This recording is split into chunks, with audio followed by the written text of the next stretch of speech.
પરમ પૂજ્ય સંત શ્રી મોટા એમના આજના 121માં જન્મદિન નિમિત્તે આપણે સૌ ભેગા થયા છીએ. મંચસ્થ સંગીત વાદ્ય વૃંદના મહાનુભાવો, વર્ષાબેન, પ્રોગ્રામના આયોજક શ્રી જાગૃતિબેન, વડીલ બંધુઓ તથા ભાઈઓ અને બહેનો, વર્ષાબેને મને આજનો વિષય આપ્યો છે મૌનનો નાદ. પણ અહીંયા હું જ્યારે 9 વાગે આવી ત્યારે ઓડિયન્સ અને અહીંનો જે મેં માહોલ જોયો ત્યારે એવું લાગ્યું કે કદાચ મારા પ્રવચનની તૈયારી ઘણી ઓછી પડશે એવું મને લાગ્યું. તો મારું જે આજનું જે પ્રવચન છે મૌનનો નાદ એ પરમ પૂજ્ય મોટાના ચરણોમાં સમર્પિત કરું છું. કોઈ ક્ષતિ હશે તો મારી પોતાની હશે અને તમને જે સાંભળવું હશે એ મારા શબ્દો થકી એ બોલાવશે. હવે મૌનના વિશે જો આપણે ખાલી બોલવાનું હોત તો કદાચ કંઈ બોલવાની જરૂર ના પડત, કારણ કે પૂજ્ય શ્રી મોટાનું આખું જે જીવન છે એ મૌન ઉપર જ છે. એમને કાર્ય કરતાં કરતાં પણ કેવી રીતે મૌન ધારણ કરી શકાય, સતત એ મૌનની જે અવસ્થામાં રહેતા હતા. તો મૌન એક સાધના છે અને સાધન દ્વારા એ મૌનને આપણે સાધી શકીએ છીએ. પરંતુ અહીંયા મૌનની સાથે સાથે નાદને પણ સાંકળી લીધો છે. તો હું અમદાવાદ લોજમાં મૌનના નાદ એક પુસ્તક છે મેડમ લેવેટ્સ્કીનું, થિયોસોફિકલ સોસાયટીના જેઓ આદ્ય સ્થાપક રહ્યા છે. તો એ 316 સૂત્રોનો સમાવેશ કરતું મૌનનો નાદ એક પુસ્તક છે અને 3 વિભાગમાં એ વહેંચાયેલું છે. પણ એ પ્રવચનમાં ઘણીવાર વર્ષાબેન આવતા અને કદાચ એટલે જ એમને મને આ વિષય આપ્યો છે. પણ એ પુસ્તકમાં તો મનને કેળવવાની વાત આવે છે, મનને વિકસિત કરવાની વાત આવે છે.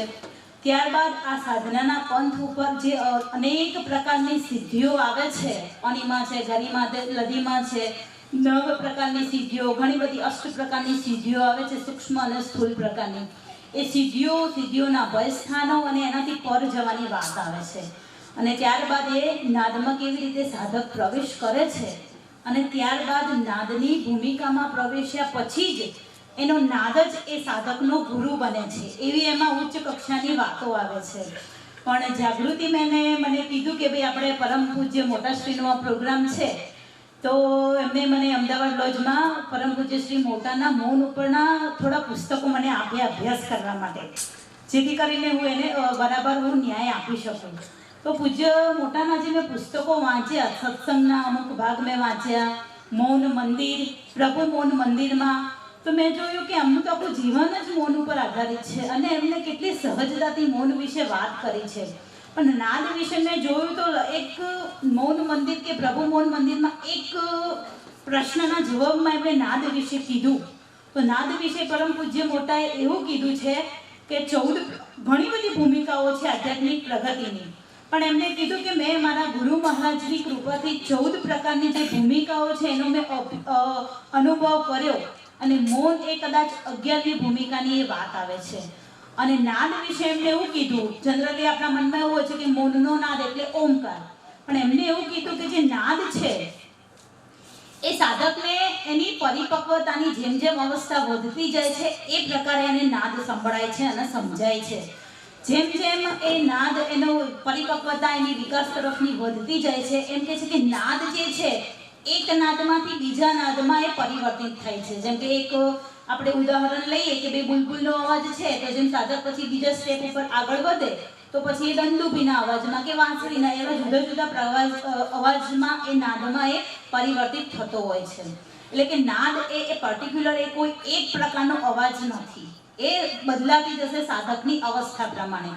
અને જ્યારે સાધક પરમ ઉચ્ચ અવસ્થાએ આવી જાય છે ત્યારે પરમ પૂજ્ય મોટાએ જવાબમાં એવું કીધું છે કે નાદ ધીમે ધીમે લય પામે છે, પછી કોઈ નાદ રહેતો નથી, એ નાદ એનો ગુરુ બની જાય છે. અને પછી એ જે નીરવ શાંતિ, જે નીરવતા છે એમાં એને જે ઘણું બધું અસ્તિત્વ, બ્રહ્માંડના રહસ્યો એ બધા સમજાય છે અને એનો સાક્ષાત્કાર સ્વથી થાય છે. કે છે ને કે યથા પિંડે તથા બ્રહ્માંડે, આપણા પિંડમાં જે છે એ જ સમગ્ર બ્રહ્માંડમાં વ્યાપેલું છે. તો એને એ અવસ્થાએ પહોંચ્યા પછી સ્વના દર્શન થાય છે. પછી એને આપણે બુદ્ધત્વ કહીએ, આત્મ સાક્ષાત્કાર કહીએ, કૈવલ્ય જ્ઞાન કહીએ, કે ઘણું બધું આપણે કહી શકીએ છીએ. તો આ નાદની અલગ અલગ અવસ્થાએ આપણે પહોંચીશું કેવી રીતે? તો એના માટે મૌન એ પરમ હથિયાર છે. તો મૌનને આપણે સાધન તરીકે કેવી રીતે આપણા જીવનમાં આપણે ઉતારીશું, કેવી રીતે એનો આપણે અનુભવ કરીશું, એને કેવી રીતે સાધીશું? તો મૌનને સાધવું હોય તો અહીંયા એક પીડા એનો એક અનુભવ થાય કે મૌન વિશે સમજાવવું હોય તો મૌન જ બનવું પડે. મૌનનો સંવાદ મૌન જ હોય. એક વખત જ્યારે કોઈ એક ધર્મશાળામાં મહાવીર સ્વામી અને ભગવાન બુદ્ધ ભેગા થઈ ગયા, તો બંનેના શિષ્યોએ પ્રયત્ન કર્યો કે આપણે બંનેને એક મંચ ઉપર ભેગા કરીએ અને પછી બંનેનો આપણે લાભ લઈએ. તો બંને શિષ્યોએ, મહાવીર સ્વામીના શિષ્ય અને ભગવાન બુદ્ધના શિષ્યોએ પ્રયત્ન કર્યો અને સામને એમને બેસાડે છે. તો બંને એકે બુદ્ધત્વને પ્રાપ્ત કર્યું, એકે કૈવલ્ય જ્ઞાનને પ્રાપ્ત કર્યું, એકે અહિંસાનો માર્ગ બતાવ્યો, બીજાએ આર્ય સત્ય થકી એમને જ્ઞાનને સમજાવ્યું. પણ એની જે અવસ્થા હતી એ બંનેની તો જ્ઞાનની એક જ હતી. તો બંને ઘણા સમય સુધી ચૂપ રહે છે. તો શિષ્યો પછી અકળાય છે અને એ ચૂપ થાય છે, ઘણો સમય ચૂપ થાય છે. જે ચૂપકીનું જે સાધન છે મૌન થકી એમને સમજાવવાનો બહુ પ્રયત્ન કર્યો, પણ કેટલાક જે શિષ્યો તેમની અવસ્થા હતી તો એ શું કહેવા માંગતા હતા એ સમજી શક્યા અને પછી બંને પોતપોતાના રૂમમાં જતા રહે છે. ત્યારે પછી બંનેને શિષ્યો એમને કીધું, ભગવાન બુદ્ધને કીધું કે તમે કેમ કોઈ કશું બોલ્યા નહીં? અને મહાવીરના શિષ્યો એમને કહે છે કે ભાઈ મહાવીર સ્વામી તમે કેમ કશું બોલ્યા નહીં? કેટલો બધો લાહો હતો અત્યારે શિષ્યોને જ્ઞાન પીરસવાનો. તો કે છે કે જ્યારે બે જ્ઞાનીઓ ભેગા થાય છે ત્યારે મૌન એક સાધન છે અને મૌનના સાધનમાં અમારો સંવાદ સર્જાયો. જેની અવસ્થા હશે તો એને મૌન થકી એને જાણી શકી હશે. આજે તો પરમ મોટો લાહો હતો. એટલે આપણે મૌનને જો જાણવું હોય તો મૌન થવું પડે. પણ વિટંબના એ છે કે મૌન જેવા વિષયને સમજાવવા માટે શબ્દોની જરૂર પડે છે. તો શબ્દો એ મૌનના એક વાઘા માત્ર છે, એક અંગુલી નિર્દેશ છે. એટલે મારો આજનો જે વિષય છે મૌન અને એનો નાદ, તો એને સમજાવવા માટે શબ્દોનો મારે સહારો લેવો પડે છે. પણ હું આને પૂરેપૂરો ન્યાય નથી આપી શકતી. એ મારી એક મોટી પીડા કહો કે વ્યથા કહો. પણ ધીમે ધીમે હું અંગુલી નિર્દેશના કેટલાક સાધન વિશે હું થોડું બોલીશ તો કદાચ ક્યાંક આપણા જીવનમાં એ કામ લાગી શકે છે. તો મૌનનો નાદ, તો એને સમજવા માટે આપણે પહેલા નાદ, તો નાદ એક પ્રકારનો અવાજ છે. તો નાદને સમજવા માટે આપણે શબ્દને સાધવો પડે, શબ્દને સમજવો પડે અને પછી શબ્દથી જ્યારે પર થઈએ ત્યારે નાદ શું છે એ જાણી શકીએ. અને મૌનને સમજવા માટે આપણે ભાષાને સમજવી પડે, મનથી અમનની સ્થિતિ તરફ આપણે જવું પડે, તો મૌનને આપણે જાણી શકીએ. તો અહીંયા સૌ પ્રથમ આપણે હું શબ્દ શું છે એ સમજાવવા માટે પ્રયત્ન કરીશ, તો પછી ધીમે ધીમે અમનની સ્થિતિ તરફ આપણે જઈશું. તો પરમ પૂજ્ય મોટાએ શબ્દ વિશે શું કીધું છે? તો એમને કીધું છે કે શબ્દ એ આકાશ તત્વમાંથી પ્રગટે છે. શબ્દ એ આકાશ તત્વમાંથી પ્રગટે છે. આપણે બોલીએ છીએ પણ એનું વેક્યુમ છે વચ્ચે, એટલા માટે તમે એને સાંભળી શકો છો. જો વચ્ચે કોઈ દિવાલ આવી જાય તો આપણને સંભળાતા નથી. તો કે જે શબ્દ એ આકાશ તત્વમાંથી પ્રગટે છે. અને આપણું જે શરીર છે એ પંચ તત્વોનું બનેલું છે. પૃથ્વી છે, જળ છે, તેજ છે, વાયુ છે અને આકાશ છે. તો આ પંચ તત્વના શરીરના બનેલા આ હાડ માંસના પિંજરામાં આકાશ તત્વ એ મુખ્ય પ્રધાન તત્વ છે. એના માટે કે જેને યોગી બનવું છે, એના માટે કે જેને સાધક બનવું છે, તો શબ્દ એ આકાશ તત્વમાંથી પ્રગટે છે. હવે અહીંયા આપણે હરિઓમ જે શબ્દ છે એની પાછળનું વૈજ્ઞાનિક મહત્વ સમજીએ પૂજ્ય મોટાના શબ્દોમાં. કારણ કે આજની જે યુવા પેઢી છે એ એવું કહે છે કે ભાઈ કોઈ પર્ટિક્યુલર કોઈ નામ જાપ કરવાથી કે કોઈ મંત્રના જાપ કરવાથી તો કોઈ આત્મ સાક્ષાત્કાર થતો હશે? તો પૂજ્ય મોટા આના જવાબને બહુ જ સરસ મજાની વૈજ્ઞાનિક પદ્ધતિથી આપે છે અને એમને હરિઓમ નામ સ્મરણથી જ આ ચરિતાર્થ કરી બતાવ્યું કે શબ્દના સહારાથી જ આપણે મનથી અમનની સ્થિતિ અને મૌનમાં પ્રવેશી શકીએ છીએ. તો કેવી રીતે? તો એમને કીધું કે કોઈ પણ મંત્ર હોય અથવા તો કોઈ બે લીટીનો મંત્ર હોય કે નાનો બીજ મંત્ર હોય અથવા તો હરિઓમ શબ્દ. તો હરિઓમ શબ્દને મને એવું લાગ્યું કે હરિઓમ શબ્દ પૂજ્ય મોટાના મનમાં આવ્યો કેવી રીતે હશે? તો કદાચ એમની સાધનાની ઉચ્ચ અવસ્થાએ હરિ ઓમ, હરિ એટલે ભગવાન અને ઓમ, આપણે હિન્દુ સંસ્કૃતિમાં જન્મ્યા છીએ એટલે ઓમ વિશે આપણે ઘણું બધું જાણીએ છીએ. સમગ્ર બ્રહ્માંડનો જે સૂર છે એ પણ એવું કહેવામાં આવે છે કે ઓમ સ્વરૂપે છે. ઓમકાર સતનામ, એ પંથમાં પણ સતનામ શબ્દને ઓમ સ્વરૂપે આપ્યું છે. મુસલમાનોમાં જોઈએ તો ઓમને આમીન. તો ઓમના શબ્દના અનેક સ્વરૂપો અલગ અલગ સંસ્કૃતિ, અલગ અલગ ધર્મમાં આપણે જોઈ શકીએ છીએ. તો કદાચ સાધનાની ઉચ્ચ અવસ્થામાં ભગવાન સ્વયં ઓમ રૂપ છે એ એમને અનુભવ્યું હશે અને એ અવસ્થાને, એ અનુભવને એમને હરિ ઓમ એ નામ આપી દીધું અને હરિઓમ નામમાં એમની સમગ્ર જે સાધના હતી એની શક્તિ એમને રેડી. કારણ કે સીધા સીધા આપણે કોઈ પુસ્તકો વાંચીએ યોગના અને એમાંથી કોઈ એક બીજ મંત્ર લમ છે, વમ છે, રમ છે, એવા કોઈ બીજ મંત્ર લઈને એનો જાપ કરીએ તો એ જાપ આપણને ફળતો નથી. પણ એક ગુરુ આપણને ખાલી નાનકડો શબ્દ જો આપણા કાનમાં ફૂંકી દે અથવા તો સ્વપ્નના માધ્યમથી આપણને કહે કે ભાઈ તારે આ નામનું સ્મરણ કરવાનું છે, કારણ કે એ શબ્દ નથી પરંતુ ગુરુના જે સાધના છે એનો નિચોડ એમાં આવી જાય છે. તો એ નિચોડ જે છે પરમ પૂજ્ય મોટાનો એ હરિઓમ શબ્દમાં છે. એટલે આપણા માટે બીજ મંત્રનું અમોઘ શસ્ત્ર છે. તો કે છે કે કોઈ પણ મંત્ર અથવા તો આપણે હરિઓમનું જ ઉદાહરણ લઈએ તો કે હરિઓમનો સતત જાપ કરવાથી એક પ્રકારનો લય આપણી અંદર ઉત્પન્ન થાય છે.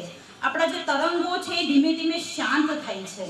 ધીમે ધીમે આપણી જે ફ્રીક્વન્સી છે એ બ્રહ્માંડનો જે અવાજ છે એની સાથે મેચ કરવા માટે કાબિલ બને છે. અને ધીમે ધીમે ધીમે આપણી અંદરના મનના જે કોલાહટો છે એ શાંત થાય છે.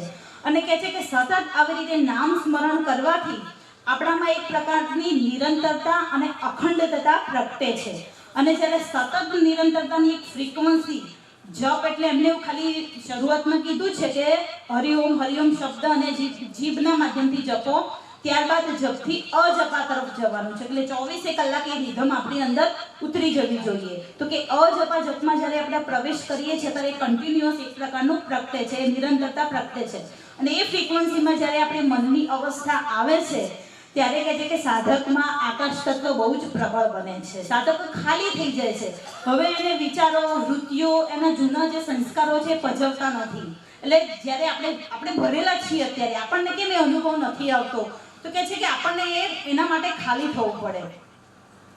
એક સૂફી ફકીર હોય છે, એની પાસે એક સાધક આવે છે.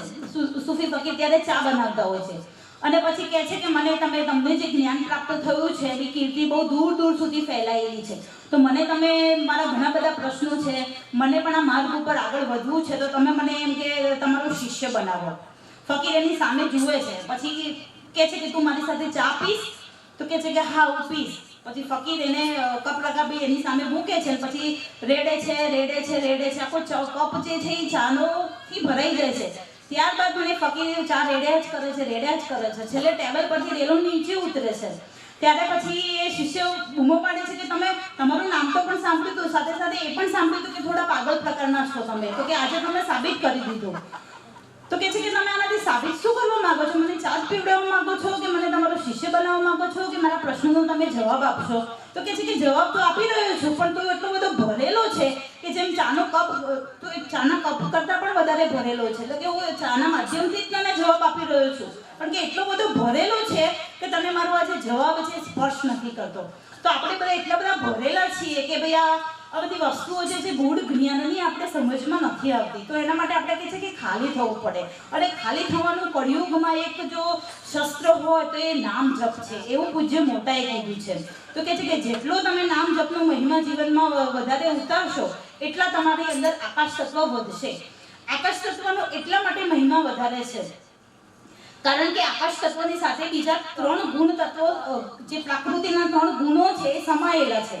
જેમ કે સત્વ છે તો એ આકાશ તત્વ સાથે સંકળાયેલું છે, રજસ છે તો તેમાં તેજ અને વાયુ છે, તમસ તત્વ છે તો એમાં જળ અને પૃથ્વી તત્વનો સમાવેશ થાય છે.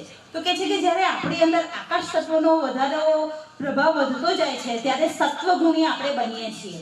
અને સાધક બનવું હોય તો ધીમે ધીમે સત્વગુણી જે પ્રકૃતિ છે, જેની શ્રીમદ ભગવદ્ ગીતામાં એક આખા અધ્યાયમાં સત્વગુણી પ્રકૃતિ, રજસ પ્રકૃતિ અને તમસ પ્રકૃતિ અને 3 ગુણ પ્રધાનવાળા વ્યક્તિઓની એમાં વાત કરી હતી. તો કે છે કે યોગીએ જો યોગી બનવું હોય તો એનામાં સત્વગુણી પ્રકૃતિનો વ્યાપ વધારવો જોઈએ.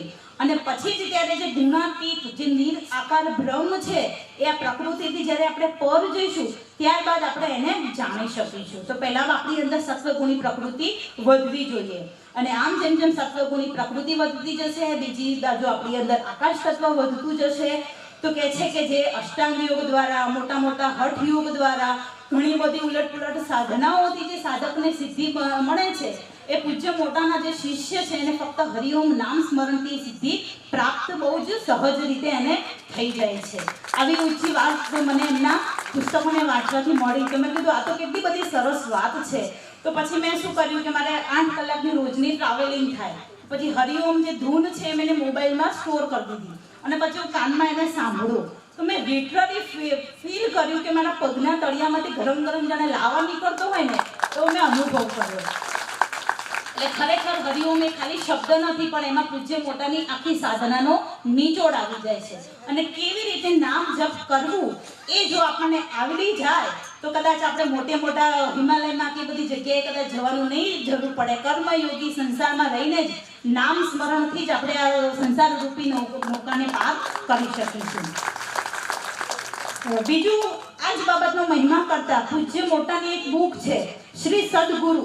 તો શ્રી સદગુરુ નામના પુસ્તકમાં એમને શબ્દ સાધના કરીને એક પ્રકરણ છે, એમાં એમને આ વાત કરી છે કે શબ્દાતીત ભૂમિકાને વર્ણવવી બધી જ રીતે લાયકાત ન મારી છે, વામણો ત્યાં હું આખરે.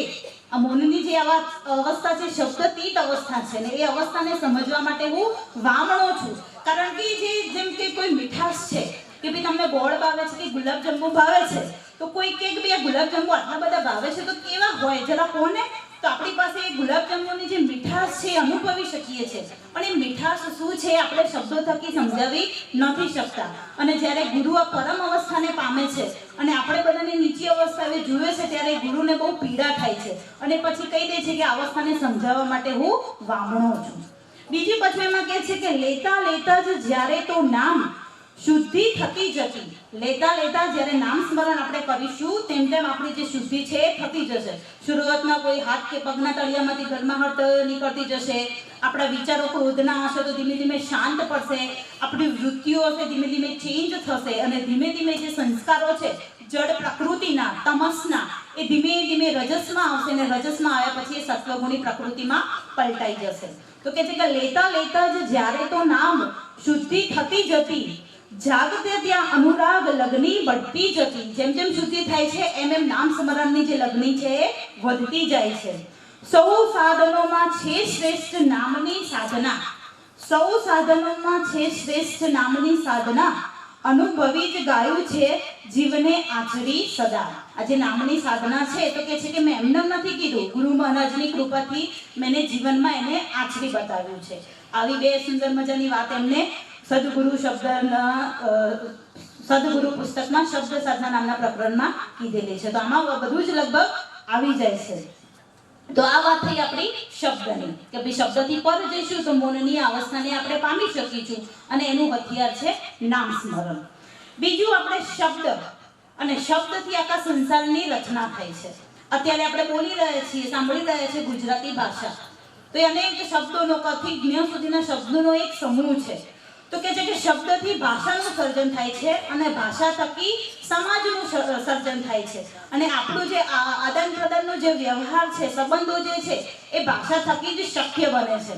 પરંતુ કે છે કે આ સમાજમાં ભાષાના ગુંજવાડામાં આપણે એટલા બધા લિપ્ત થઈ ગયા છીએ કે એમાંથી જ પછી એક ઉપદ્રવ આવે છે. અને ઉપદ્રવ કેવો આવે છે તો કે છે કે જેમ જેમ આપણે બાહ્ય સંસાર, સમાજ અને કુટુંબ પ્રત્યે એટેચ થતા જઈશું એમ એમ પોતાની જાતથી વિમુખ થતા જઈશું. અને પોતાની જાતથી એટલા બધા આપણે વિમુખ થઈ ગયા છીએ આજે કે જ્યારે છેલ્લી ઘડીએ ખબર પડે છે કે આપણને એડ્સ થયો છે, આપણને કેન્સર થયું છે, આપણને કિડનીના રોગ થયા છે, આપણને પથરી થઈ છે, જે ભયંકરમાં ભયંકર રોગ થાય છે, જ્યારે અલ્ટિમેટ સ્થિતિ આવે છે ત્યારે જ કેમ ખબર પડે છે. શરીર એના ધીમે ધીમે સિમ્પટમ્સ આપતું જાય છે પણ આપણે બાહ્ય એટલા લિપ્ત થઈ ગયા છે કે આપણા શરીરને આપણે ભૂલી ગયા છીએ. તો કે છે કે ભાષાનો સેતુ આપણે તોડવો પડશે. એટલે અહીંયા પછી સાધનાની વાત આવે છે અને અહીંયા ભગવાન મહાવીર યાદ આવે છે કે ભગવાન મહાવીર રાજઘરાના હતા, એમને પણ લગ્ન કર્યા હતા, એમને પણ દીકરી હતી. ત્યારબાદ એમને લાગ્યું કે ભાઈ આ સંસાર તો અસાર છે. તો એમના માતા પિતાના મૃત્યુ પછી એમના મોટા ભાઈની આજ્ઞા લઈને એ જંગલમાં જાય છે અને 12 વર્ષ સુધી મૌનની એ સાધના કરે છે. અને શબ્દથી પર થાય છે, સમાજથી પર થાય છે, ભાષાથી પર થાય છે અને એ સેતુ તોડે છે. એટલે કે આપણે આ સેતુ તોડીશું નહીં ત્યાં સુધી મૌનમાં પ્રવેશ નહીં કરી શકીશું. અને પછી એ જ મહાવીર કૈવલ્ય જ્ઞાનને પ્રાપ્ત કર્યા પછી સમાજમાં આવે છે, ભાષાનો ઉપયોગ કરે છે, આપણને શીખવે છે અને એનાથી પછી ફરીથી એનાથી પર કેવી રીતે થવું એનું એ આપણને જ્ઞાન આપે છે. તો કે છે કે આપણે પણ જો આ મહાવીરની જેમ તો આપણે ગુફામાં કે હિમાલયમાં ના જઈ શકીએ, કારણ કે અત્યારે જો કળિયુગમાં જોઈએ તો કર્મ પ્રધાનતાની જે છે મહત્વ સૌથી વધારે છે. અને કદાચ કોઈ ઘરેથી પરમિશન મળી પણ ગઈ અને કોઈ હિમાલયની સાધનામાં જતા પણ રહ્યા તો પુરાના જમાનામાં તો ઋષિમુનિઓ વખતે આટલા બધા ભૌતિક વિલાસના સાધનો નહોતા, તો એ થોડા સમયમાં મૌનમાં સરી પડતા હતા. પણ આપણને તો કદાચ કોઈ હિમાલયની ગુફામાં મૂકી પણ આવે તો અત્યારે આપણે જો ત્યાં જઈએ અને કલ્પનાના વિચારોમાં, કલ્પનાની દુનિયામાં, એટલે કે છે વર્ચ્યુઅલ લાઈફ, એમાં જો આપણે જતા રહીએ તો ત્યાં જવું પણ વ્યર્થ છે. આપણે કલ્પનાના આપણા વિચારો થકી ત્યાં પ્રેમીનું સર્જન કરીશું, કુટુંબનું સર્જન કરીશું, આપણા દુશ્મનનું સર્જન કરીશું અને માનસિક પ્રતિમાઓ બનાવીને એની સાથે ઝઘડીશું, સુખ અને દુઃખની લાગણી વેચ્યા કરીશું અને આપણો સમય બરબાદ કરીશું. એની જગ્યાએ એ જ વ્યક્તિ જો આ વસ્તુને બરાબર પકડે તો કહે છે કે બજારની વચ્ચે, બજારની ભીડની વચ્ચે પણ જો એ મૌન રહી શકે તો એ સાધુ છે. તો કહે છે કે મૌન બનવા માટે કોઈ સંસારના ત્યાગ કરવાની જરૂર નથી. આપણે ભાષાનો સેતુ તોડવાનો છે, સંબંધોનો થોડો સેતુ સમજવાનો છે, ત્યારબાદ આપણે આપણા અંદર આવવાનું છે. એટલે કહે છે કે પરથી ખસ સ્વમાં વસ. તો પરથી ત્યારે જ આપણે ખસી શકીશું કે જ્યારે આ બધા જે બંધનો છે, બંધનો જરૂરી છે પણ એ લાગણીના બંધનો છે ને બેને જરૂરી છે. આપણે આપણી જવાબદારી નિભાવવાની છે, એમાંથી છટકવાનું નથી, પણ વધારે પડતું જે એટેચ છે એને આપણે છોડવાનું છે અને પરથી ખસીને સ્વમાં વસવાનું છે. તો કહે છે કે ત્યારે જ આપણને આ જ્ઞાન પ્રાપ્ત થશે. અને એક ભગવાન બુદ્ધની વાત આવે છે કે ભાઈ મૌન, એમાં પણ મૌનનું જ મહત્વ આવે છે. તો કહે છે કે એક ભગવાન બુદ્ધ આવી રીતે એક સભાને સંબોધન કરતા હતા, ત્યાર પછી છેલ્લે કેટલાક પ્રશ્નો લે તો એક નાનકડો યુવાન એમને પ્રશ્ન પૂછવા માટે આવે છે આગળ અને કહે છે કે મારો એક પ્રશ્ન છે. ભગવાન બુદ્ધ એની સામે નજર કરે છે અને એની અવસ્થાને જોઈ લે છે કે ભાઈ આને શું જરૂરી છે. દરેક એક ગુરુ એક જ છે પણ દરેક શિષ્યને જુદું જુદું જ્ઞાન આપે છે, કારણ કે એની અવસ્થા પ્રમાણે શિષ્યને કહે છે. કોઈને મંત્ર આપે છે, કોઈને સંસારમાં જવાનું કહે છે, કોઈને ત્યાગ કરવાનું કહે છે. તો શિષ્યને જોવે છે અને પછી કહે છે કે તારો પ્રશ્ન મારે સાંભળવો નથી, તું ચૂપ થઈ જા અને બરાબર 1 વર્ષ પછી તું તને જે પ્રશ્ન હોય પૂછ અને અહીંયા તું આશ્રમમાં રહે. હું તને નથી કહેતો કે દીક્ષા લે, તને ગમે તો દીક્ષા લેજે, પણ તું ચૂપ થઈ જા. 1 વર્ષ પછી તું પ્રશ્ન પૂછજે. અને ભગવાન બુદ્ધની ખ્યાતિ એટલે બધે દૂર સુધી ફેલાયેલી હોય છે કે શિષ્ય ત્યાં રહી જાય છે, ચૂપ થઈ જાય છે, બસ પ્રશ્ન પૂછતો જ નથી, મૌન બની જાય છે, વિચાર શૂન્ય બની જાય છે. અને બરાબર 1 વર્ષ આવે છે ત્યારે પેલો જે પ્રશ્ન પૂછનાર શિષ્ય હોય છે એ તો એ દિવસ ભૂલી ગયો હોય છે, પણ ભગવાન બુદ્ધ આવી જ રીતે સંબોધન કરીને સભા પૂર્ણ કરે છે. પછી શિષ્યને બોલાવીને કહે છે કે બરાબર આજના દિવસે 1 વર્ષ પૂર્ણ થાય છે, હવે બોલ તારો શું પ્રશ્ન હતો. અને એ શિષ્ય ભગવાન બુદ્ધના ચરણોમાં ઝૂકી પડે છે કે ભાઈ મેં વિચાર શૂન્ય થકી બધી જ અવસ્થાઓને પ્રાપ્ત કરી લીધી છે. તો આટલું શબ્દોનું મહત્વ છે, શબ્દને સમજવાનો છે, ભાષાને સમજવાનું છે અને પછી સમજ્યા પછી એનાથી પર થવાનું છે. આ સંસારમાં કોઈ પણ વસ્તુ ભગવાને વ્યર્થ નથી બનાવી, ઇવન કામ પણ વ્યર્થ નથી, એનાથી પણ સંસારની ઉત્પત્તિ થાય છે. તો કોઈ પણ વસ્તુ વ્યર્થ નથી, સુખ આવે કે દુઃખ આવે, એને સાધનાની સીડીનું પગથિયું બનાવતા જો આવડી જાય તો અહીંયા જ આપણે અહીંયાથી શબ્દાતીત અવસ્થામાં જઈ શકીએ છીએ. તો આ વાત થઈ શબ્દની અને શબ્દથી પર કેમ થવું. તો જે સેતુ છે એને તોડવાનું છે, પરથી ખસીને સ્વમાં વસવાનું છે અને એના માટે નામ સ્મરણ એ અમૂલ્ય હથિયાર છે. હવે આપણે વાત કરીએ નાદની. તો નાદ એટલે અવાજ. તો 2 પ્રકારના ધ્વનિની વાત આધ્યાત્મિકતામાં કરી છે અને એ બહુ જ વૈજ્ઞાનિક રીતે કીધું છે કે 2 પ્રકારના ધ્વનિ હોય છે, એક આહત ધ્વનિ અને એક અનાહત ધ્વનિ. તો આહત ધ્વનિ જે છે એ કોઈ વસ્તુના ટંકારાથી, અથડાવાથી ઉત્પન્ન થાય છે, તો એને આહત ધ્વનિ કહેવાય છે. અત્યારે મારી જીભ છે, મારા દાંતને, મારી ગ્રંથિઓને એ ટકરાય છે, માઇકના મોજા, જે આકાશ તત્વ છે એના મોજાઓથી તમારા કાન સુધી એને સંભળાય છે. તો ક્યાંક ટકરાવ થાય છે એટલે શબ્દની ઉત્પત્તિ થાય છે. 2 વાસણ ખખડે તો એ અવાજ આવે, તો એને શું કહીએ છીએ આપણે આહત ધ્વનિ. જેમાં 2 વસ્તુઓની જરૂર પડે તો એ આહત ધ્વનિ છે, જેમાં બીજા માધ્યમની જરૂર પડે છે. અને બીજા પ્રકારની ધ્વનિ છે અનાહત ધ્વનિ, જેને આપણે અનાહત નાદ, શબ્દનાદ, શબ્દ બ્રહ્મનાદ એવા શબ્દો આપણે ધર્મગ્રંથોમાં વાપર્યા છે. તો જે અનાહત જે ધ્વનિ છે એ સ્વયં ધ્વનિ છે, એમાં કોઈ પણ પ્રકારની આહત એટલે કે કોઈ પણ પ્રકારના અવાજની, બીજા બાહ્ય કોઈ માધ્યમના ટકરાવની એ જરૂર નથી પડતી. એ સ્વયં બ્રહ્માંડનો સૂર છે. અને જે વ્યક્તિ જે સાધના કરતી હોય તંત્ર માર્ગ દ્વારા, મંત્ર માર્ગ દ્વારા, અષ્ટાંગ યોગ દ્વારા, બુદ્ધત્વના આચાર, આદ્ય સત્ય દ્વારા, અહિંસા દ્વારા કે નામ જપ દ્વારા, અથવા તો જે ધર્મમાં, જે સંસ્કૃતિમાં એનો જન્મ થયો છે, તો જેમ કે આપણે હિન્દુ સંસ્કૃતિમાં જન્મ્યા છીએ તો આપણો જે અવાજ હશે લગભગ બધાનો અનુભવ એવો કહે છે કે આપણને ઓમકાર સ્વરૂપે અનાહત નાદ સંભળાય છે.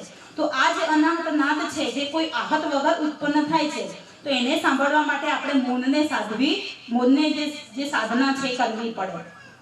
અને એના માટે સૂફી પંથમાં જે સૂફી ફકીર હોય છે એ દંડાની ભાષાથી જ વાત કરે. એ ક્યારેય કોઈ ધર્મ ગ્રંથની કે કોઈ પ્રવચનની વાત ના કરે. શિષ્ય જ્યારે આવે ત્યારે શિષ્યની અવસ્થા જોવે અને પછી એને એક પહેલી, એક કોયડો, એક પઝલ આપી દે અને પછી કે તને જ્યારે આ કોયડાની આ પહેલીની જવાબ મળી જાય ત્યારે તું મારી પાસે આવજે અથવા તો હું સ્વયં તારી પાસે આવીશ, મને ખબર પડી જશે. અને એના માટે જરૂરી નથી કે તારે આશ્રમમાં જ રહેવું, તું સંસારમાં ગમે ત્યાં વિચરણ કરી શકે છે, લગ્ન કરી શકું છું, લગ્નનો ત્યાગ કરી શકું છું, મને આ પહેલીનો જવાબ મળશે ત્યારે હું પ્રગટ થઈ જઈશ. તો કહે છે કે એક એવી પહેલી છે કે એક સાધકને એક આવું સૂફી ફકીર હોય છે એ કહે છે कि बिना हाथ की ताली का आवाज जब तुझे सुनाई दे, बिना हाथ की ताली का आवाज जब तुझे सुनाई दे तब मेरे पास आना. तो શરૂઆતમાં એ શિષ્ય આશ્રમમાં રહે છે, પછી બે તાલીથી વગાડે છે તો કહે છે કે તારો બીજો હાથ એ માધ્યમ બન્યો, ડાબો જમણો એક જ જોઈએ, ડાબો જ જોઈએ અથવા જમણો જ જોઈએ. પાછો દંડો મારીને ભગાવે છે, પછી દિવાલ સાથે ટકરાવે છે, ગુરુજી મને મળી ગયું તો કે દિવાલ માધ્યમ બની ગઈ. એમ કરતા કરતા પછી થાકે છે કે ભાઈ એને ખબર પડે છે કે બીજા કોઈ માધ્યમની જરૂર આમાં લેવાની નથી, તો સારું હવે સંસારમાં ક્યાં જવું. તો પછી ગમે ત્યાં જાય છે અને બીજા સપોર્ટની જરૂર પડે છે જેમાંથી અવાજ ઉત્પન્ન થાય છે. તો એ તો આહત નાદ થયો. તો પછી ધીમે ધીમે બેસે છે ખૂણામાં, આંખો બંધ કરે છે અને પછી વિચારે છે કે એવો કયો અવાજ છે જે કોઈ પણ માધ્યમ વગર પ્રગટે છે. અને આમ વિચારતા વિચારતા આ પ્રશ્ન એ મન સુધી પહોંચાડે છે. હવે મનની એવી અવસ્થા નથી કે આ પ્રશ્નોનો એ જવાબ આપી શકે. અને ધીમે ધીમે જ્યારે મનને બહુ અઘરો કોયડો આપી દેવામાં આવે ને ત્યારે એ શાંત બની જાય. આપણું મન બહુ જો અંદરથી બકબક કરતું હોય ને તો બહુ ગણિતનું કે કોઈ એવી પહેલી આપી દેવાની, એ કામે લાગી જશે અથવા ચૂપ થઈ જશે. તો કહે છે કે મનની પાસે પણ આનો અવાજ નથી હોતો. ત્યારે ધીમે ધીમે ધીમે મન શાંત થાય છે, વિચારોથી પર થાય છે અને પછી અંદરનો એને સ્વયં અવાજ સંભળાય છે. અને જ્યારે આંખો ખોલે છે ત્યારે સૂફી ફકીર એની સામે ઊભેલા જોવે છે. એટલે આ છે અનાહત નાદ, અને એ અનાહત નાદની વાત આપણને સમજવાની છે અને એ નાદ પછી આપણો એ ગુરુ બની જાય છે. તો અનાહત જે નાદ છે એ એની શાસ્ત્રોમાં અલગ અલગ રીતે વર્ણન કર્યું છે. કેટલાએ 7 પ્રકારના નાદની વાત કરી છે, કેટલાએ 9 પ્રકારના નાદની વાત કરી છે. અને મેં કીધું ને શરૂઆતમાં કે પૂજ્ય મોટાએ તો સાધકની જેમ જેમ પરિપક્વતા વધતી જાય એમ એક નાદ, એક અવાજ બીજા અવાજમાં એ ટ્રાન્સફર થાય છે, બીજો અવાજ એ ત્રીજા અવાજમાં ટ્રાન્સફર થાય છે અને છેલ્લે નાદની અવસ્થાથી પર થાય છે. ઘણાએ એને ચક્રોની સાથે જોડ્યો છે કે જેમ જેમ આપણું નીચે રૂટ ચક્ર છે, પછી મણિપુર ચક્ર આવે છે, વિશુદ્ધ હૃદયમાં અનાહત ચક્ર આવે છે, વિશુદ્ધ ચક્ર, આજ્ઞા ચક્ર અને ક્રાઉન ચક્ર. તો દરેક ચક્રનો પણ એમ કે એક અવાજ છે. તો કહે છે કે ધીમે ધીમે ધીમે એક નાદ બીજા નાદમાંથી બદલાય ત્યારે સમજો કે એક ચક્રમાંથી ચેતના એ બીજી ચેતનામાં ટ્રાન્સફર થાય છે. તો અહીંયા જ્યારે મારે વાંચવામાં આવ્યું તો કેટલાક નાદ વિશે મેં વાંચ્યું. તો પહેલો એક નાદ છે એ મને જણાયો ઘોષનાદ. તો કે ઘોષનાદ એટલે શું? તો કે પડઘાનો જે અવાજ આવે છે જ્યારે આપણે બહુ એવી જગ્યા હોય તો જેમ કે કૂવો છે અથવા તો પહાડી વિસ્તારમાં એવી જગ્યા હોય કે આપણે જે બોલીએ પડઘા સ્વરૂપે એનું એ પાછું આવે. તો કહે છે કે ઘોષનાદ છે અને ઘોષનાદ એ પ્રથમ અવાજ છે. અને જ્યારે ઘોષનાદ એટલે કે પડઘા સ્વરૂપનો અવાજ જ્યારે સાધકને સંભળાય છે ત્યારે કહે છે કે ખોરાકથી કોઈ ઝેર શરીરમાં વ્યાપ્યું હોય તો એ દૂર થાય છે અને મનુષ્યના નાના મોટા જે રોગ છે એ અવાજને સાંભળવા પછી દૂર થતા હોય છે. બીજો જે નાદ છે એમાં કાશનાદની વાત આવે છે અથવા તો કાશ્યનાદ, એટલે કે બે જે તાંબાના સાધનો છે એકબીજા સાથે ટકરાય અને એમાંથી જે રણકાર ઉત્પન્ન થાય એને કાશ્યનાદ કીધું છે. તો કે છે કે કાશ્ય તાંબાના વાસણના ટકરાવાના જેવો અવાજ છે અને એ જ્યારે સાધકને સંભળાય છે ત્યારે મનુષ્યનું જે શરીર છે એ ચૈતન્યથી ભરાઈ જાય છે, એકદમ હળવું ફૂલ બની જાય છે અને એની જે કાર્ય કરવાની જે શક્તિ છે એ વધી જાય છે. ત્યારબાદ શંખનાદ આવે છે. શંખનાદ આપણે જે ઘણી વખતે ધાર્મિક પ્રક્રિયાઓમાં એનો ઉપયોગ કરતા હોઈએ છીએ, ખાસ કરીને બંગાળમાં એનો બહુ ઉપયોગ કરવામાં આવે છે. તો કહે છે કે શંખનો જે નાદ સાધકને સંભળાય છે ત્યારે નકારાત્મક ઉર્જા એની આજુબાજુ જે હોય છે એ દૂર થઈ જાય છે. જ્યાં જ્યાં એના પગ પડે ત્યાં એનું વાતાવરણ બદલાઈ જતું હોય છે.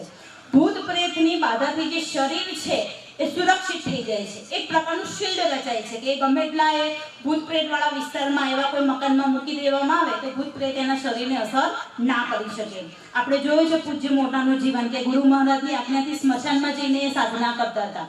એવી જ રીતે રામકૃષ્ણ પરમહંસ એકવાર કોઈ એવા બહુ જ ના પાડી કે ત્યાં ઘરમાં ના જશો, બીજી દિવસે સવારે એની લાશ જ મળે છે, કારણ કે ખતરનાકમાં ખતરનાક એ ઘણા બધા મજલાવાળું એ મકાન હોય છે તો કે છે કે બધા એ મૃત્યુ પામે છે. ત્યાં એટલો બધો ભૂત પ્રેતનો ત્રાસ છે.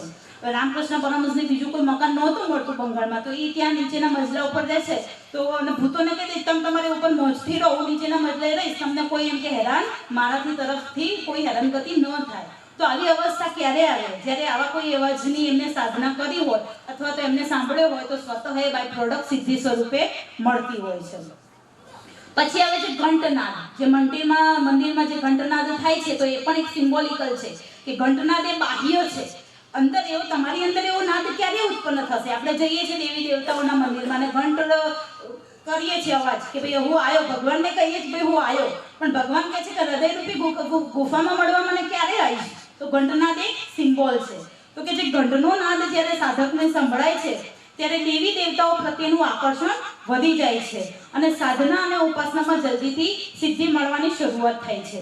સાક્ષાત ભગવાન શિવનો અવાજ એવું કહેવામાં આવે છે કે શંખનાદ સ્વરૂપે છે અને સાધકની ગર્ભિત અને એટલે કે જે એવી મનોકામનાઓ પૂર્ણ થવા માંડે છે કે જે મનોકામના કરીને ભૂલી ગયો છે. ટૂંકમાં સાધક જે ઈચ્છા કરે એ ફળીભૂત થવા માંડે છે. પછી નાદ આવે છે બંસી નાદ, એટલે કે વાંસળીની ધૂન. તો કે છે કે મનુષ્યમાં જ્યારે વાંસળીની ધૂન એનું જે ટ્યુનિંગ છે એ સંભળાય છે ત્યારે મનુષ્યમાં ધ્યાન અને સમાધિમાં જવાની ક્ષમતા અનેક ગણી વધી જતી હોય છે. સહજ એના માટે ધ્યાનમાં એ રહી શકે છે. પછી દંડુપીના નાદની વાત કરી છે.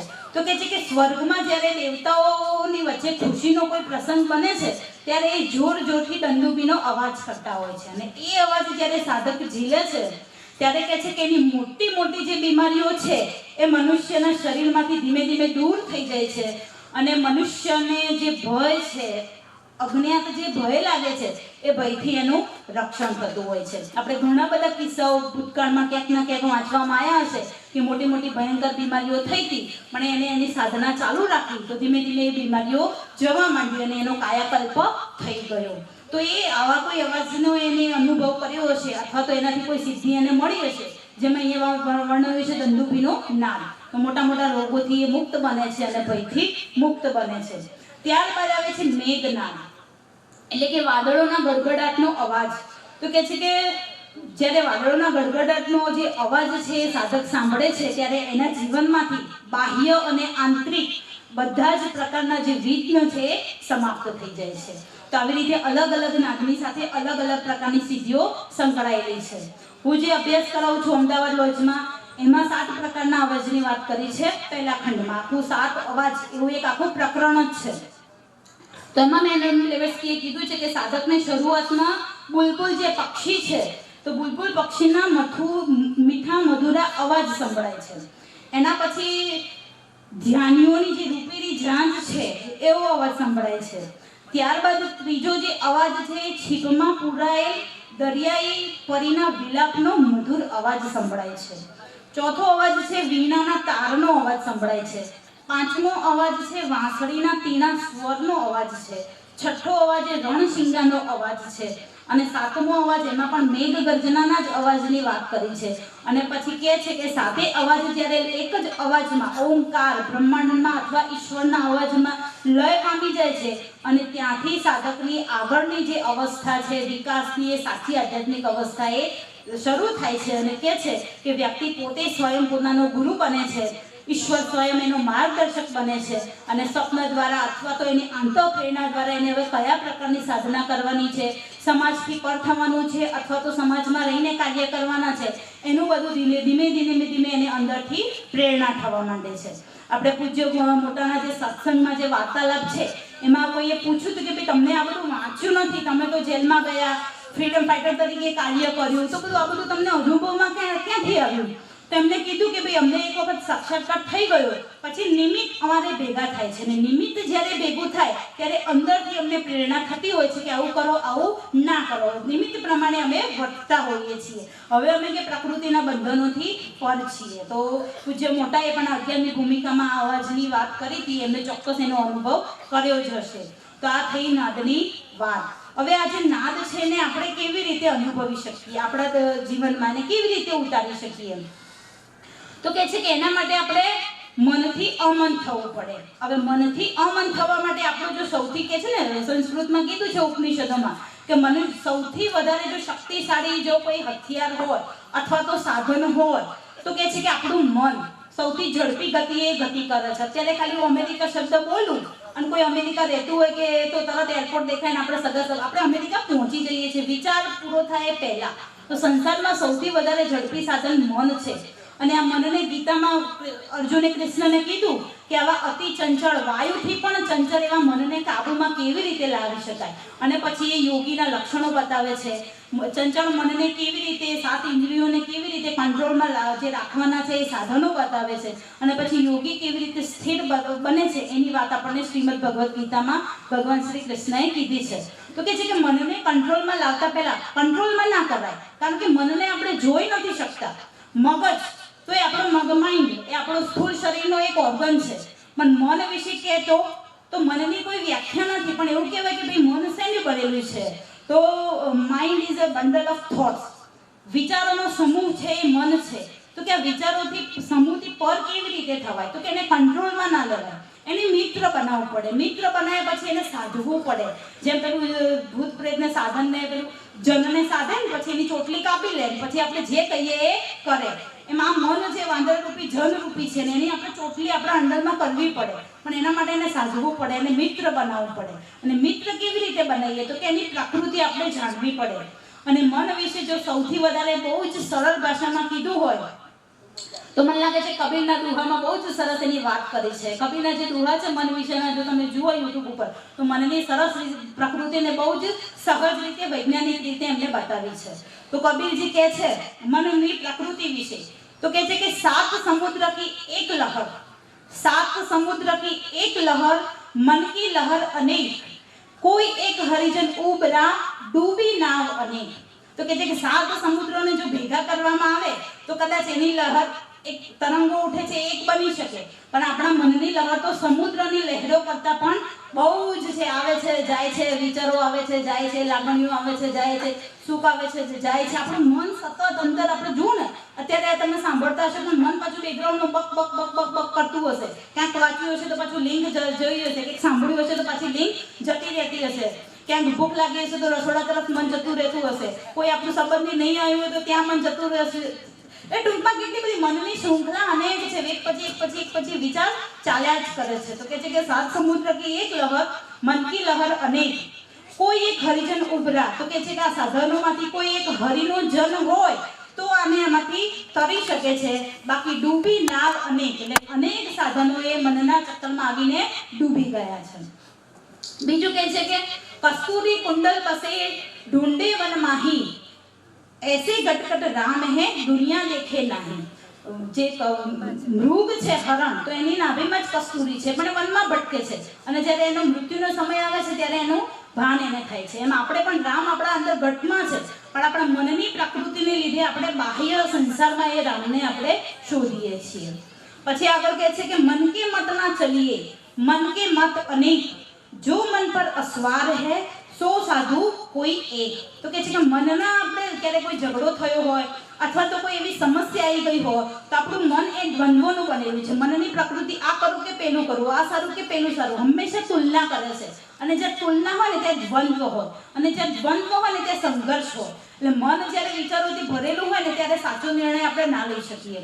એટલે કે છે કે પ્રશ્નને એ મનને સોંપ્યા પછી બીજું કામ તમે શોધી લો, અને બીજું પૂજ્ય મોટાએ જ કીધું છે. અને પછી બીજું કામ કરતાં કરતાં અથવા તો શાંતિથી તમે ચાલશો ત્યારે તમને પ્રશ્નનો જવાબ મળશે. એટલે કે મનને જો પ્રશ્નનો જવાબ એટ અ ટાઈમ આપણે લેવો હોય તો એના અનેક મતાંતર હશે, તો એ સમયે આપણને સાચો વિકલ્પ નહીં મળે. આ વિકલ્પ, સંકલ્પ, જવાબ એના અનેક હશે. અને આપણો એક નિર્ણય કે છે કે ધીરુભાઈ અંબાણી એક સેકન્ડમાં હજારો લાખો રૂપિયા કમાય છે, તો એમનો એક નિર્ણય એ કંપનીને ડૂબાડી પણ શકે છે અને કંપનીને તારી પણ શકે છે. તો મનના આવા મોટા મોટા જેમ જેમ આપણી અવસ્થા, એવી રીતે સાધકની આપણે સંસારની કોઈ ધન સંપત્તિની વાત નથી કરતા, પણ આપણે જો સાધક અવસ્થાની વાત કરીએ તો આપણો એક નિર્ણય, આપણા મનનો એક વિચાર આપણને સંસારમાંથી વિમુખ કરી શકે છે, યોગી આપણને બનાવી શકે છે. અને યોગી બન્યા પછી સમાજમાં એ છે કે યોગી બનવા કરતાં ઉપયોગી બનો, પણ ઉપયોગી ત્યારે જ બને જ્યારે આપણે યોગી બન્યા હોઈએ. જેમ પરમ પૂજ્ય મોટા એ યોગી હતા, માટે સમાજને ઉપયોગી બન્યા અને કીધું છે કે મારે સમાજને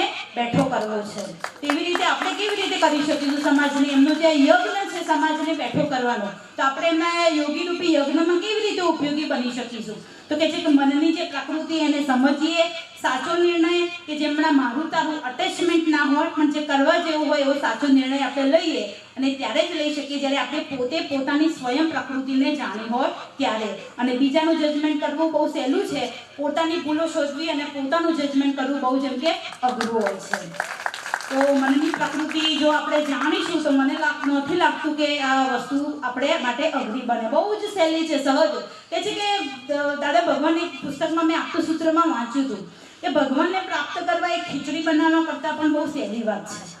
એટલી બધી વાત એમને બહુ સરસ સહજતાથી કહી દીધી. પૂજ્ય મોટાએ પણ કીધું કે નામ સ્મરણ સર્વ કરતા કરતા એ તમને એમ કે મળી જશે. પણ આપણી મનની પ્રકૃતિ હંમેશા કે છે ને કે કંઈક અઘરી સાધનાઓ કરીએ ને તો જ આપણને ઈશ્વર પ્રાપ્ત થાય. ઈશ્વરને પ્રાપ્ત કરવા માટે કે છે કે કંઈ કરવાની જરૂર નથી, તમે સહજ બનો, સરળ બનો અને જે છે એને સ્વીકાર ભાવે સ્વીકારો, સાક્ષી ભાવે એને સ્વીકારી લો. અને ત્યારે સ્વીકારી શકશો જ્યારે એમને કોન્શિયસનેસની વાત કરી, જાગૃતિ, પડે પડની જાગૃતિ. અત્યારે આપણે બેઠેલા છીએ, આપણે કામ બધા કરીએ છીએ, પણ એમ કે છે કે સૂતેલી અવસ્થામાં છીએ. ગુરુજે સાવરી એના સાધકોને બહુ અલગ અલગ પદ્ધતિઓથી જગાડતો હતો. બહુ બધા એના ઉદાહરણ છે, પણ અત્યારે સમયનો બહુ અભાવ છે એટલે વાત ન કરીશ. પણ કે છે કે આપણે બધા ચાલીએ છીએ, કામ કરીએ છીએ, ખાઈએ પીએ છીએ, પણ એક નિંદ્રા, ઘોર નિંદ્રામાં આપણે સૂતેલા છીએ. અને કેટલા જન્માંતરથી આપણે સૂતેલા છીએ. કોક વેલાને આમાંથી જાગવાનું મન થતું હોય છે, અને મનની પ્રકૃતિને જાણ્યા પછી જ એના સંસ્કાર જાગૃત થાય છે અને પછી એ જાગે છે. તો કે છે કે હિમાલયમાં જાગ્યા કરતાં સંસારમાં જાગો ને, કારણ કે સંસારમાં પડે પડે કસોટીઓ આવે છે, એટલી બધી જવાબદારીઓથી આપણે લદાયેલા હોઈએ છીએ. તો કે જવાબદારીઓને સ્વીકાર ભાવે સ્વીકાર કરો, એટલે એમાંથી શું થશે? સાક્ષી ભાવનો જન્મ થશે. પ્લસ દરેક કાર્યને એમ કે સાક્ષી ભાવે જુઓ. અત્યારે સાંભળી રહ્યા છીએ, ત્યારબાદ આપણે જમીશું, પછી ઘરે જઈશું, થોડો આરામ કરીશું. તો આ બધી જે દૈનિક જીવનની જે રૂટીન આપણી જે પ્રક્રિયાઓ છે, તો કે એને સાક્ષી ભાવે અને જાગૃતતાથી કરો. કોન્શિયસનેસની એમને બહુ સરસ વાત કરી, અને કોન્શિયસનેસના પણ બહુ જ બધા લેયર છે, પણ એની શરૂઆત આપણા સ્થૂળ શરીરથી થતી હોય છે. તો કહે છે કે જ્યારે આપણને વિચારથી ભટકી જતા હોઈએ ત્યારે આપણી જે આંગળીઓ છે ને એને દબાવવી, એટલે ફરીથી આપણે પાછા શરીરમાં આવી જઈએ. એમ દરેક એક નાની મોટી એક એક્સરસાઇઝ લઈ લેવી. કોઈ એવી માળા પહેરી લેવી કે ભાઈ હવે મારે સાધક થવાનું છે, વિચારોને ભટકવા નથી દેવાના. એટલે કે છે ને કે સંન્યાસીઓને એક પર્ટિક્યુલર કપડા, એક રંગ આપી દેવામાં આવતો હતો કે હવે તારે બીજા સંસારના વિચાર નથી કરવાના, તે ભગવા ધારણ કર્યા છે એટલે ભગવાનના રંગે તારે રંગાવાનું છે. તો જે સંન્યાસીઓ છે એને જે કલરોના જે મરૂન કલર છે, કેસરી કલર છે, તે જે ભગવા વસ્ત્રો આપવાનું કારણ એ હતું કે તારે હવે ફક્ત ભગવાનના રંગે રંગાવાનું છે, સંસારનો વિચાર નથી કરવાનો. તે કપડાનો રંગ પણ આપણા માટે એક સિમ્બોલનું કામ કરી શકે છે. ટૂંકમાં એવી રીતે તમારી જાતને કંઈક એવું કરો કે જાગે, ચેતનાનું એક લેયર તૂટે. કોન્શિયસનેસના તો બહુ બધા લેયર છે. અમારે થિયોસોફીમાં તો એન્શિયન્ટ વિઝડમ કરીને એની પેશન્ટનું એક પુસ્તક છે, અને કહે છે કે 7 પ્રકારના ગ્રહ છે. આ પૃથ્વી ઉપર પણ 7 લેયર છે, અને દરેક 7 લેયરના બીજા 7 સબ લેયર છે, અને એમ કરીને 49 એટમના શરીર, એક એટમ એવા અનેક કરોડો મિલિયન એટમથી આપણા શરીરનું બંધારણ થયેલું છે. 7 શરીર છે, 7 ચક્ર છે, 7 લોક છે. તો એક ચેતનાના લેયરને આપણે ચીરતા જઈશું ત્યારે આ બધી વાતો આપણને ગૂઢ વાતો સમજાશે, પણ એની શરૂઆત આપણને શરીરથી થશે. તો કે ચેતનાના લેયરને તોડવા માટે નાની નાની દૈનિક ક્રિયાઓથી આપણે જાગવાનું છે, એમાંથી સાક્ષી બનવાનું છે, અને ધીમે ધીમે પછી આપણે મનની પ્રકૃતિને સમજીને મનને સમજ્યા પછી મનને સાધવાનું છે, અને મિત્ર બનાવવાનું છે, અને પછી મૌનને સાધવાનું છે. એના અનેક સાધનો છે. પતંજલિએ અષ્ટાંગ યોગની વાત કરી. અષ્ટાંગ યોગમાં યમથી જ શરૂઆત થાય છે. યમને સમજો કેટલી બધી વાત આવે છે એમાં સરસ. તો કે છે કે યમ છે, નિયમ છે, આસન છે, પ્રાણાયામ છે, પ્રત્યાહાર છે, ધારણા, ધ્યાન અને સમાધિની એમને વાત કરી. એનાથી પણ આપણે અવસ્થામાં પહોંચી શકીશું. ત્યારબાદ આપણે ધ્યાન અને સમાધિની વાત કરીએ તો કે એનાથી પણ આપણે પહોંચી શકીશું. પણ કે તમે કહે છે કે ભટકો નહીં બહાર, એક ગુરુ કરો અથવા એક ધ્યાનની પદ્ધતિ કરો તો એમાં સ્થિર થાવ, અથવા તો નામ જપ કરો તો એને જ્યાં સુધી એને તમને એનો પરચો ના મળે ને ત્યાં સુધી સ્થિર થાવ. એક વખત એવું થયું કે ગુરુએ એના શિષ્યોને કીધું કે ભાઈ આપણા આશ્રમની સામે એક ખેતર છે, એમાં આપણે એમ કે હવે પાણી ઓછા થઈ ગયા છે નદીઓમાં અને સરોવરોમાં, તો આપણે આપણા ખેતરમાં જેમ કે કૂવો બનાવીએ. તો શિષ્યોને ખોદવા માટે કહે છે. તો શિષ્યો બધા કામે લાગે છે, થોડા થોડા ખોદે છે. તો એક શિષ્ય ખોદે છે તો એક 2 ફૂટ ખોદે છે, પછી બીજો શિષ્ય ખોદે છે 3 ફૂટ ખોદે છે, એમ 7 ફૂટ ખોદે છે. પણ એને પાણીના હેઠળ નથી દેખાતા, એટલે બાજુમાં બીજો ખાડો કરે છે, પછી ત્રીજો ખાડો કરે છે. ગુરુ થોડા દિવસ પછી આવે છે ને પછી કહે છે કે મૂર્ખાઓ આ શું કર્યું તમે? બધાએ કે આટલા બધા 10-12 ખાડા ખોદી નાખ્યા, એના કરતાં બધાએ એક જ જગ્યાએ જો આટલું 12-15 ફૂટ ખોદ્યું હોત તો પાણી કોણ કહે છે કે પાણી ના મળત? એમ આપણે એક જ પદ્ધતિથી, એક જ ગુરુના માધ્યમથી, વિશ્વાસથી, સંપૂર્ણ સમર્પણ ભાવથી જો આપણે એની જે પણ પદ્ધતિ હોય એને જો ફોલો કરીએ, આ પૃથ્વી ઉપર કોઈ પણ ધર્મ નકામો નથી, કોઈ પણ સંસ્કૃતિ નકામી નથી, કોઈ મંત્ર નકામો નથી, કોઈ ગુરુની સાધના પદ્ધતિ નકામી નથી. જો નકામા હોય તો આપણા પ્રયત્નો અહીંયા ના સફળતા મળે તો બીજે ના મળે તો ત્રીજે ના મળે તો ચોથે, અને પછી આપણે ચમત્કાર શોધતા હોઈએ છીએ. તો કે જે બધા ચક્કરમાં આપણે ફસાવાનું નથી, પણ એક જ જગ્યાએ ઊંડે ખોડાણ તમારી જાતમાં કરો તો ચોક્કસ તમને સફળતા મળે. અને બીજું કે કદાચ કંઈ ના આવે તો કે સમર્પિત થઈ જાઓ, ભક્તિભાવ ઈશ્વરને શરણે થઈ જાઓ. તો ભાઈ હું જેવો છું, જેવી પ્રકૃતિનો બનેલું છું એવું તું મને સ્વીકાર કર અને તું મારો ગાઈડ બન અને મને તું એમ કે તાર. તો કે છે કે સમર્પણ. પણ સમર્પણ એમ આપણે કહીએ છીએ સમર્પણ એટલે ઝૂકી જવું, એટલે કે શરીર ઝૂકે છે, આપણે મંદિરમાં ઈશ્વરની મૂર્તિ સમક્ષ ઝૂકીએ છીએ, પણ બહાર ભિખારીને આપવા માટે આપણા હાથ કેવું ઈગો આવે છે કે નવરો બેઠો છે, હાથ પગ ચાલતા હશે, શું કામ માગતો હશે? તરત આપણું અંદર આવી જાય છે, મનની પ્રકૃતિ આવી જાય છે. તો કહે છે કે જ્યારે દરેક વ્યક્તિમાં જળ અને ચેતનમાં ઈશ્વરને જુઓ તો સાચો સમર્પણ ભાવ આવે, અને એના માટે ઝૂકવું પડે શરીરથી અને અંદરથી. કારણ કે ઈશ્વરનો જે પ્રવાહ છે, ઈશ્વરના આશીર્વાદ છે, ગુરુના આશીર્વાદ છે, એ તો જ્ઞાન સ્વરૂપે બધા ઉપર સતત વહેતા જ હોય છે, પણ એના માટે ઝૂકવું પડે. જેમ નદી જતી હોય તો એક ભિખારી આવે તો એને પાણી પીવા માટે ઝૂકવું પડે, રાજા આવે તો એને પણ પાત્ર નીચું કરીને પોતાના હાથને અંગુલી બનાવીને એમ કે પીવું પડે. નદી એ સમર્થ રાજા કે ભિખારીમાં ભેદ નથી કરતી, એમ જ્ઞાન ગુરુ કે ઈશ્વર કોઈ સાધકમાં ભેદ નથી કરવો પડતો. આપણે ઝૂકવીશું તો આપણે એનો લાભ એમ કે ચોક્કસ લઈ શકીશું. તો આવી રીતે મનના મનની પ્રકૃતિ એને સાધવાના અનેક સાધનો છે, અને એને સાધીશું તો આપણે ચોક્કસ મૌનના જે પ્રદેશ છે એમાં પ્રવેશ આપણે કરી શકીશું. અને છેલ્લે પૂજ્ય મોટાએ મૌન વિશે શું કીધું છે? તો કે છે કે પૂજ્ય મોટાએ તો ઘણું બધું કહી દીધું છે કે વિચારો અને વૃત્તિઓ જ્યારે શમી જાય છે ત્યારે મૌનનો પ્રદેશ શરૂ થાય છે.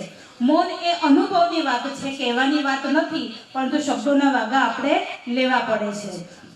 અને પૂજ્ય મોટાએ એમના જીવનમાં આ મૌનનું મહત્વ સમજ્યા અને એમને કીધું કે ભાઈ બીજા સાધકો હું જે બધી જાતની એને ભાતની સ્મશાનમાં જઈને એને અલગ ગુરુ મહારાજે કીધી એ બધી સ્વપ્ન દ્વારા અને બધી ઘણી બધી સાધનાઓ કરી, તો કે મારા સાધકો આવું બધું ના કરે અને મને જે અવસ્થા પ્રાપ્ત થઈ એ સહજ રીતે એમને પ્રાપ્ત થઈ જાય, તો એમને મૌન ઓરડાઓ બનાવ્યા અને હરિઓમ શબ્દ આપી દીધો. અને કહે છે કે આ ઓરડાઓમાં કે પૂજ્ય મોટાની ચેતના પ્રસરાયેલી જ છે. પૂજ્ય મોટા કહે છે ને કે હું સર્વત્ર વિદ્યમાન છું, એનો જે પડદો પ્રકૃતિ સાથેનો તૂટી ગયો છે એટલે ઈશ્વરમય બની ગયા છે. તો મૌન મંદિરમાં એમની ચેતના વ્યાપેલી છે. મને પણ પુસ્તકો વાંચતા એવું થયું કે 7 દિવસની આ સાધના કરીએ તો આપણે ઘણા બધા એમ કે આગળ પહોંચી શકીએ. અને ખાલી મૌનનો નાદ નહીં, મૌનને આપણે જે નીરવ નાદ છે ત્યાં સુધી પહોંચી શકીએ. અને દરેક વ્યક્તિનો નાદ એ અલગ હોઈ શકે છે. કોઈના માટે શબ્દ સ્વરૂપે હોઈ શકે છે, કોઈના માટે પ્રકાશ સ્વરૂપે પણ હોઈ શકે છે. કહે છે કે નાનકને જ્યારે સૌ પ્રથમ ઈશ્વરનો નાદ સંભળાયો ને, નાનક એક ગૃહસ્થી જ હતા, તો પછી કહે છે કે બીજા દિવસે દુકાને જાય છે અને પછી કરવા માંડે છે કે તેરા તેરા તેરા, એટલે કે હવે મારું કંઈ નહીં, બધું તારું જ. એવી જ રીતે મોહમ્મદને જે નાદ છે સુગંધ સ્વરૂપે એમને સંભળાયો હતો કે જ્યારે ઈશ્વરના અસ્તિત્વનો એમને સાક્ષાત્કાર કર્યો ત્યારે એમને બહુ જ મીઠી સુગંધ આવતી હતી. એટલે આપણે મુસલમાનોમાં જેટલી પણ દરગાહો છે, મજારો છે, તો વિશ્વમાં જો સૌથી વધારે પરફ્યુમ અત્ર એનો ઉપયોગ જો કરતા હોય તો મુસલમાન લોકો, કારણ કે મોહમ્મદને સુગંધ સ્વરૂપે સમજાયું હતું. કોઈને આ નાદ પ્રકાશ સ્વરૂપે પણ સમજાય છે. એટલે નાદ શું છે? તો નાદ એટલે અવાજ વગરનો અવાજ એવું નહીં, એ રંગ સ્વરૂપે પણ હોઈ શકે, પ્રકાશ સ્વરૂપે પણ હોઈ શકે, સુગંધ સ્વરૂપે પણ હોઈ શકે અને સ્વયં નાદ ઓમકાર સ્વરૂપે પણ એ હોઈ શકે છે. અને એ નાદ સતત ગુંજે છે. જો બાધા છે તો એ આપણા તરફથી. તો જો આપણે હરિઓમ એ શબ્દનો સહારો લઈએ, મૌન મંદિરમાં બેસી જઈએ અને જેટલા દિવસ આપણાથી થાય તે જો સાધના કરી શકીએ તો ચોક્કસ મૌન અને નાદને આપણે ચોક્કસ પામી શકીશું, અનુભવી શકીશું. આ સાથે મારી વાણીને હું વિરામ આપું છું. અમે બધા બહુ સરસ રીતે સાંભળી અહીંયા મને બોલાવી એ માટે વર્ષાબેન અને જાગૃતિબેનનો ખૂબ ખૂબ આભાર માનું છું. હરિઓમ.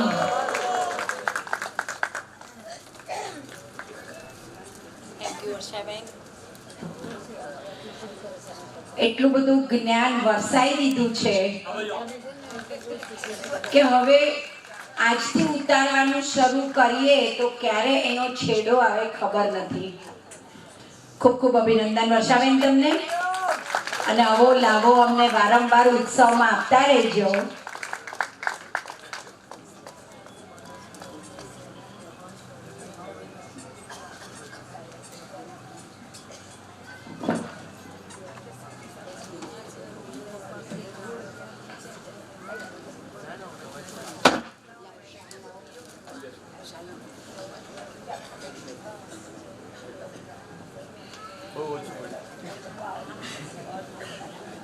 હવે મૂળ નડિયાદના હાલ અમેરિકામાં આવેલ બોસ્ટન નિવાસી શ્રી હર્ષદભાઈ શાહ પૂજ્ય શ્રી મોટાના અનુરાગી ચિત્રકાર તત્વચિંતક છે. તેઓએ 10,000થી વધુ ડિજિટલ ચિત્રો બનાવેલ છે. તેઓને 5 આંતરરાષ્ટ્રીય એવોર્ડ પણ મળેલ છે.